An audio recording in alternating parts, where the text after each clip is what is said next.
네, 6강 시작해 보도록 하겠습니다. 지난 강의 5강에 이어서 이제 6강 화공안전에 대한 내용들을 좀 다루기 시작할 거예요. 이제 지난 강의에서는 전기안전에 대한 내용들을 좀 보여드렸다면 이번 강의부터는 화공안전에 대한 내용들을 보여드릴 거고요. 최다 빈출을 먼저 뽑아주고 그 다음 그 최다 빈출의 이제 키워드별로 좀 파생되는 개념들 있죠, 여러분. 그래서 어떤 키워드를 잡고 그 키워드에서 제일 많이 출제되었던 문제 먼저, 그 다음에 거기서 꼬리에 꼬리를 무는 형식으로 정리를 좀 해드릴 거고, 이제 이거 참고하셔서 공부해 주시면 너무너무 좋으실 것 같아요. 시작해 보도록 하겠습니다. 자, 첫 번째, 너무 유명한 문제죠. 이제 반드시 파열판을 설치해야 하는 경우 혹은 이유, 그래서 안전 밸브라고도 같이 써 있을 수 있어요. 그래서 반드시 안전 밸브나 파열판을 설치해야 하는 경우 또는 이유 세 가지를 쓰세요. 그래서 총 3번 나왔고 3번보다 사실은 더 많이 나왔는데 제가 조금 덜 가지고 온 거기는 해요. 그래서 일단 3회 출제됐다는 거. 근데 여기서 2023년 1회차에서도 또 한 번 더 나와서 4회라고 생각해 주시면 돼요. 너무너무 유명한 문제고요. 한번 볼게요. 반응 폭주 등 급격한 압력 상승의 우려가 있다. 그럴 경우에는 파열판이나 안전 밸브를 이제 설치하셔야 된다. 두 번째, 급성, 독성 물질. 그럼 독성 물질들의 누출이 가능한 환경일 수도 있죠. 이런 급성 독성 물질의 누출로 인해서 주위의 작업 환경을 오염시킬 우려가 있는 경우에 이제 파열판 반드시 설치하셔야 되고, 그 다음에 운전 중에 안전 밸브에 이상이 생겨가지고 이제 이상 물질이 누적돼서 그 안전 밸브가 작동을 안 할 수 있죠. 그런 경우에 반드시 파열판 혹은 안전 밸브 설치하셔야 된다. 그래서 보통 많이 외우시기를 반급 운으로 많이 외우시게 되고요. 그래서 이 반급운이라는 이제 키워드 이제 뭐라고 하냐면 이제 줄임말이죠. 그래서 보통 반급운이라고 많이 말씀하시는데 이거는 파열판을 설치해야 하는 이유 라고 물어보거나 왜 해야 하나요? 어떤 경우에 파열판을 설치해야 하나요? 이렇게 물어볼 때 쓰시면 되겠죠. 자, 이거랑 이제 같이 묶어서 외우시는 것들 중에서 가장 이제 유명한 것이죠. 이제 폭발을 안전하게 방지하기 위해서 안전밸브 또는 파열판을 설치해야 하는 설비에 해당하는 경우 3가지예요.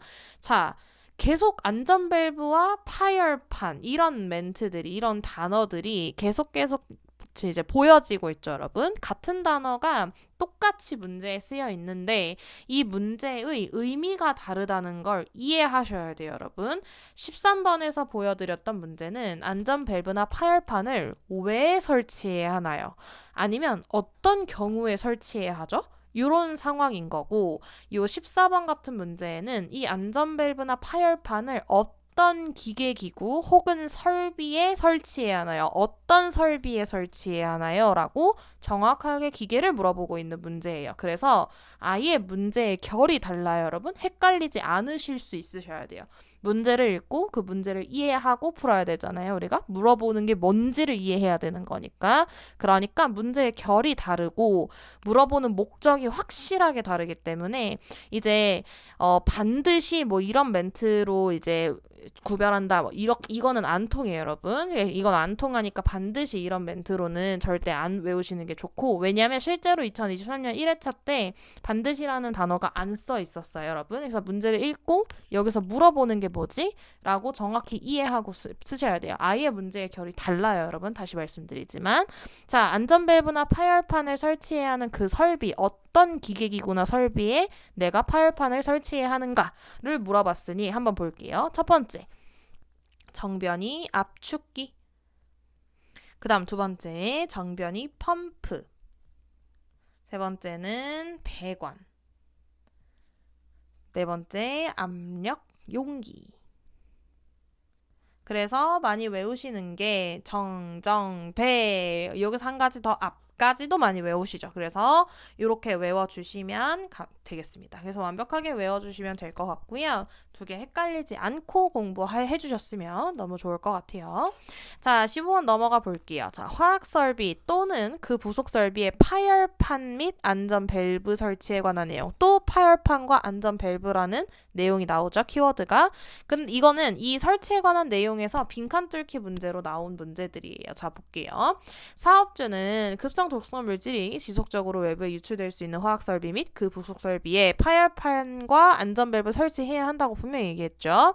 이거를 직렬로 설치해야 하고 그 사이에는 이제 압력 지시계, 압력을 나타내주는 거 또는 자동 경보장치 이상이 생겼을 때 경보장치 울려야죠. 이거를 설치해야 한다라고 이제 빈칸 뚫기 문제로 나온 거고 얘를 외워두시고 직접 쓰실 수도 있으면 좋을 것 같아요. 이해 갔죠, 여러분? 그래서 이 문제까지 외워서 같이 엮어서 파열판 안전 밸브의 문제들이구나 엮어서 하나 이제 봐주시면 좋을 것 같고요. 자, 16번 시작해 볼게요, 여러분. 자, 급성 독성 물질에 관련 사항이에요. 앞에서 파열판과 안전 밸브 키워드 공부를 좀 하면서 거기서 급성 독성 물질이라는 이런 단어가 나온 걸 기억하실 수 있어요. 급성 독성 물질이 좀 누출이 돼서 그 주위 환경을 오염시킬 수 있는 우려가 좀 있을 때 안전 밸브나 파열판을 설치해서 이제 그 우려를 좀 방지한다. 이렇게 배웠어요. 그러면 이 급성 독성 물질에 조금 더 포커싱을 맞춰보자라는 얘기죠. 그래서 이것도 빈칸 뚫기 문제로 많이 출제가 됐던 문제고 실제로 설명하라고도 그냥 서술형으로 쓰세요라고도 출제가 됐던 문제예요. 그래서 한번 볼게요. 자, 첫 번째 이제 LD50이라고 하는 아이가 있는데 이거는 300mg/kg을 쥐에 대고 경구 투입 실험을 했고요. 여기서 실험 동물의 50% 정도를 사망시킨 걸 LD50이라고 부르죠. 두 번째, 똑같은 LD50인데 이거는 이제 1000mg/kg을 쥐 또는 토끼에 대해서 경피 흡수 실험을 시켜서 50%를 이제 사망시키는 거죠. 그래서 얘네 둘 차이가 뭐지? 어쨌든 50%를 죽인다는 건데 차이가 뭐냐면 이제 LD50 위에서는 300mg/kg인 경우에는 이거는 직접 투입하는 거, 경고 투입하는 거. 그 다음 이 1000mg/kg은 뭐냐면 피부로 흡수시키는 거. 그래서 직접 투입하는 거와 피부에 대고 흡수하는 거랑의 양 차이가 좀 있다고 봐주시면 되죠. 그래서 경피 흡수 실험이 조금 더 다량의 물질이 필요하죠. 자, 세 번째. 자, LC50이라는 게 있는데 이거는 가스로 2500ppm을 쥐에 대해서 4시간 동안 흡입시켰어요, 가스를. 그래서 또 50%를 사망시킨다라고 얘기했죠. 자, 똑같은 LC50인데 증기로 10mg/L를 쥐에 대해서 4시간 동안 흡입 실험을 시켜요. 그래서 50%를 사망시킨다라고 이제 정리하시면 되죠. 그래서 얘도 가스랑 증기의 차이가 있고 양 차이가 있다라는 거를 하나 확인하시고 들어가시면 될 것 같아요. 그래서 어떤 차이가 있는지에 따라서 양 차이가 좀 있을 수 있고 이제 50%를 사망시키는 거는 다 똑같죠, 여러분? 그래서 빈칸 뚫기로 숫자가 많이 나올 수 있다. 그래서 이제 경구 투입인지 경피 흡수 실험인지 가스인지 증기인지 이게 4시간 동안 흡입시킨다는 거 기억하시고요. 그래서 이거 기억하시고 넘어가시면 돼요. 너무너무 중요한 문제고 너무너무 유명한 내용이죠. 자, 다음 17번 한번 넘어가 볼게요. 자, 위험물의 종류 7가지를 쓰세요 했어요. 앞에서 계속 위험물 하고 있으니 이 위험물질의 종류 7가지 뭐가 있니? 첫 번째, 급성 독성물질. 이것 때문에 들고 왔죠? 급성 독성물질이 위험물질의 종류 중에 하나인 거예요. 자, 두 번째, 인화성 가스. 자, 인화성으로 시작했으니까 인화성으로 마무리를 지어봅시다. 인화성 액체까지 2개 써주시면 되고, 자, 네 번째, 부식성 물질. 부식할 수 있는 물질. 그 다음, 자, 산화성 갈게요. 산화성 고체 및 산화성 액체. 산화성, 액체 고체죠. 그 다음 6번째, 물 반응성 물질, 물에 반응한다는 거죠. 그 다음에 인화성 고체. 7번째, 폭발성 물질이죠. 폭발할 수 있는 물질 또는 유기 과산화물 해서 이렇게 위험물질의 종류를 나누죠. 그래서 이렇게 마음에 드는 거 이제 쓰시면 되고 3가지, 4가지 쓰라고 마음에 드는 거 쓰시면 되고 7가지 쓰라 그러면 이제 쭈루루룩 써주시면 되고요, 여러분. 그래서 외워두시고 기본적으로 암기하시고 넘어가실게요. 자, 화학설비 또는 그 부속설비의 용도를 변경하는 경우 점검 내용 3가지 해서 총 2회가 출제되었던 문제고 또 나올 가능성이 다분하죠, 여러분. 자, 볼게요. 설비 내부에 폭발의 우려가 있는지를 확인하셔야 돼요. 아니면 폭발 올 화재 우려도 확인하셔야죠. 그래서 그런 물질이 있는지 확인하시고 안전 밸브나 긴급 차단 장치 그 밖에 어떤 기능? 결국에 방호 장치의 기능이죠. 어떤 사고가 났을 때 방어를 할 수 있는 그런 장치들의 이상 유무 확인하셔야 되고 그 다음에 뭐 냉각 장치들 그 다음 뭐 가열 장치도 마찬가지겠죠.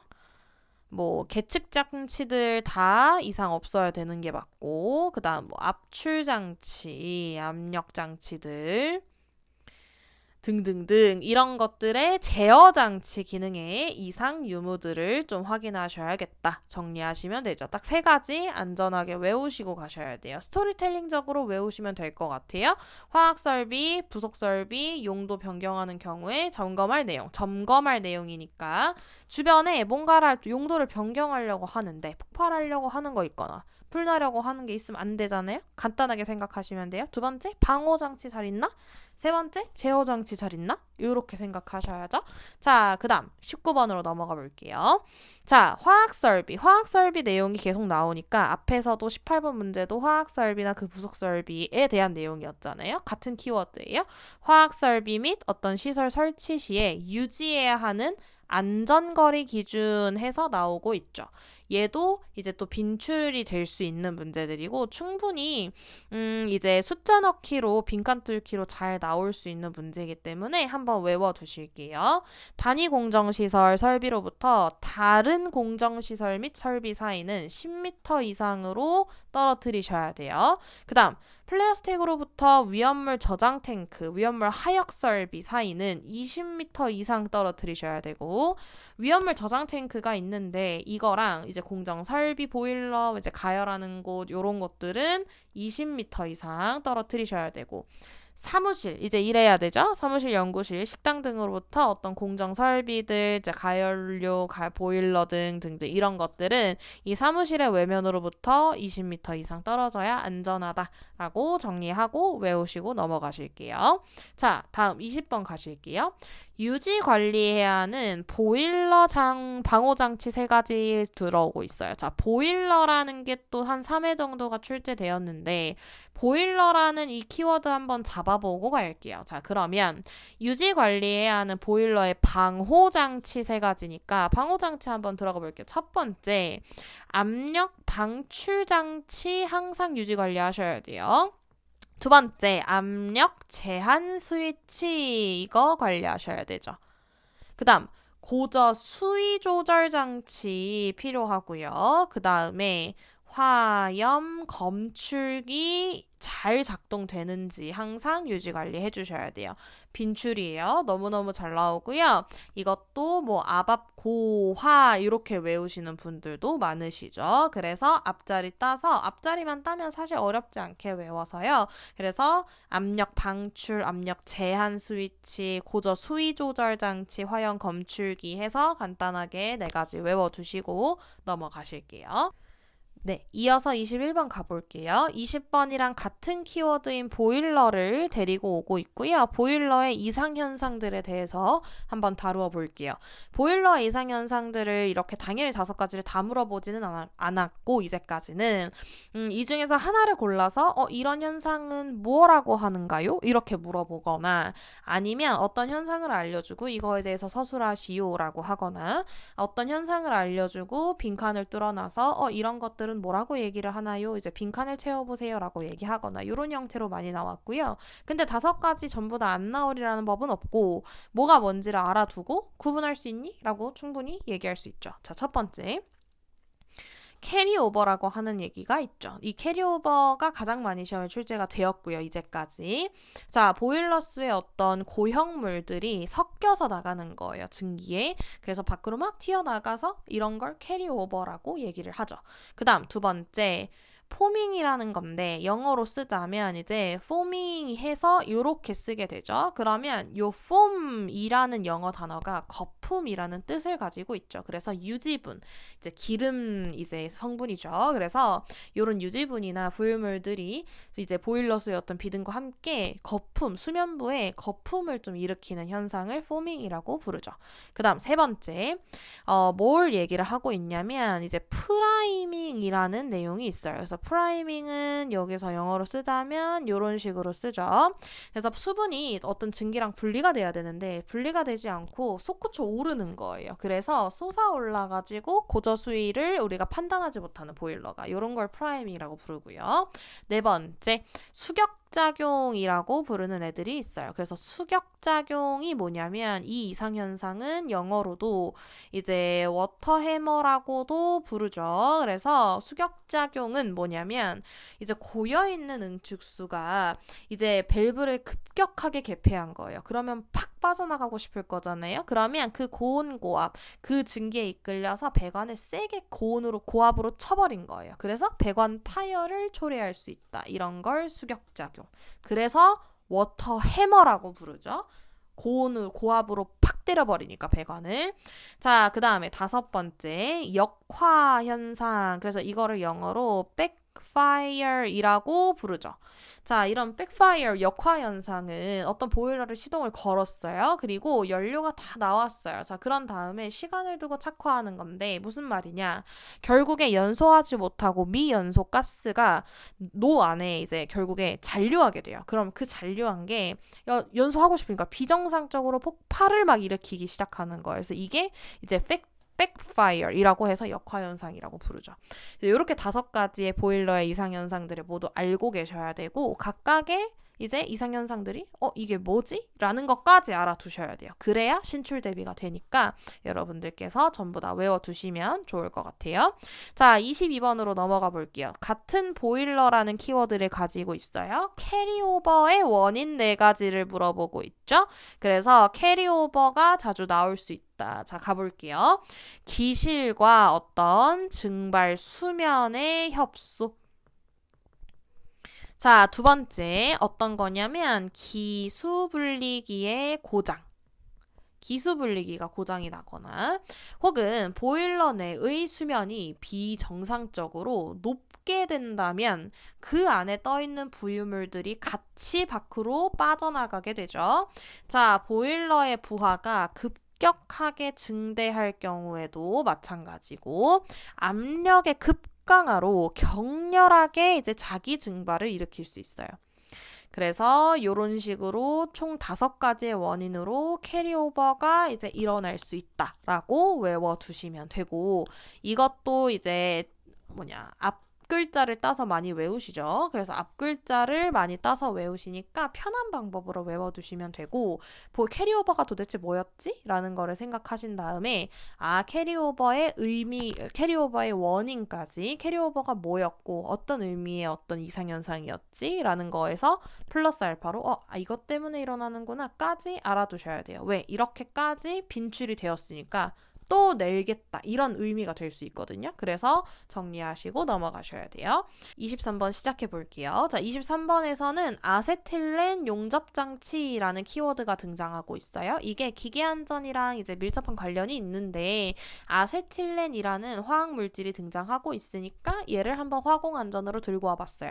아세틸렌 용접장치를 검사할 때 안전기가 설치되어야 할 위치 3가지를 쓰세요라고 얘기했고 실제로 2017년에 신출로 나왔다가 계속해서 빈출로 나오고 있는 문제들 중에 하나여서 제가 여기다 안 써놨는데 2018년 이외에도 출제가 되었고 2022년에도 1회도 출제가 되었어요. 그래서 한 4회 정도 출제된 문제라고 봐주시면 돼요.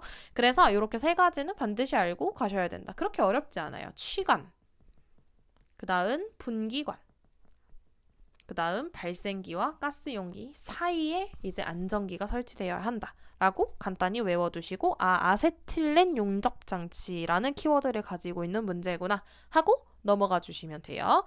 자, 그러면 또 아세틸렌 발생기 실이라는 키워드를 그대로 가지고 갈게요. 이번에 다른 걸 물어봤죠? 이 아세틸렌 발생기 실의 설치에 대한 관한 내용, 전반적인 내용들을 살펴볼게요. 자, 1번. 아세틸렌 용접장치에 아세틸렌 발생기를 설치해야 하는 경우에는 그 발생기 실에 설치해야 하죠. 당연하죠. 발생기를 설치하려고 하면 발생기실을 설치해야죠. 맞죠? 자, 발생기실, 이 발생기를 설치할 발생기실은 건물의 최상층에 위치해야 하죠. 그 다음 화기를 사용하는 설비로부터 한 3m를 초과하는 장소에 설치해야 하고요. 만약에 이 발생기실을 옥 외에다가 설치를 한 경우에는 그 계구부를 다른 건축물로부터 1.5m 이상 떨어지도록 해야 합니다. 라고 정리를 해두시면 돼요. 스토리텔링적으로 외우시는 게 좋고요. 발생기를 발생기실에 설치해야 하는데 그 발생기실은 건물의 최상층, 그랬을 땐 3m 초과하는 장소.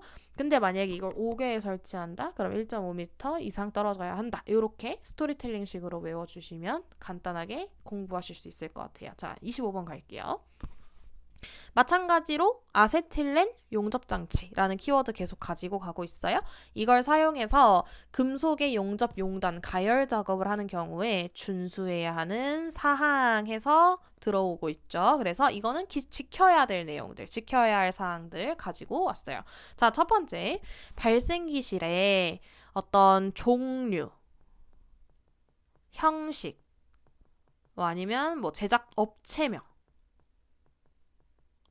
이런 것들이나 매 시평균 가스 발생량 및 아니면 1회 카바이드 공급량 이런 것들을 발생기실 내에 보기 쉬운 장소에 딱 게시를 해두고 있으셔야 돼요.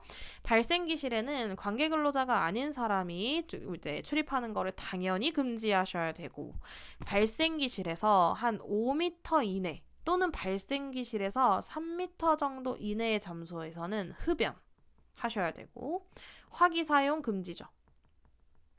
또는 불꽃이 발생한 걸 금지한다.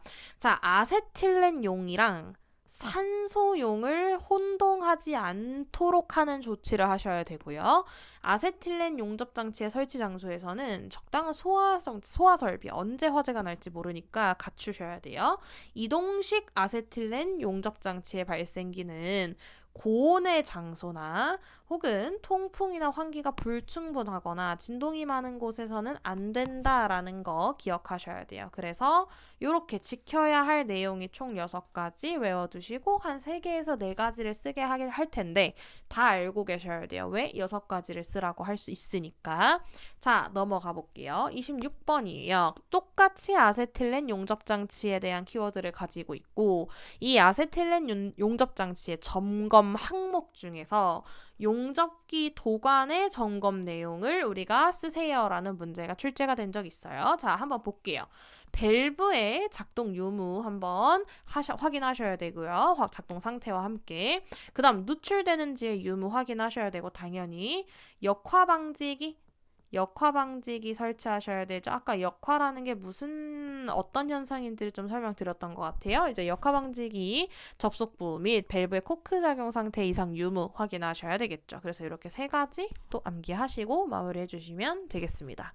그래서 여기서 한번 끊고요. 이제 다음 강의에서 이어가지고 27번부터 또 키워드별로 천천히 정리 한번 해드릴게요. 감사합니다.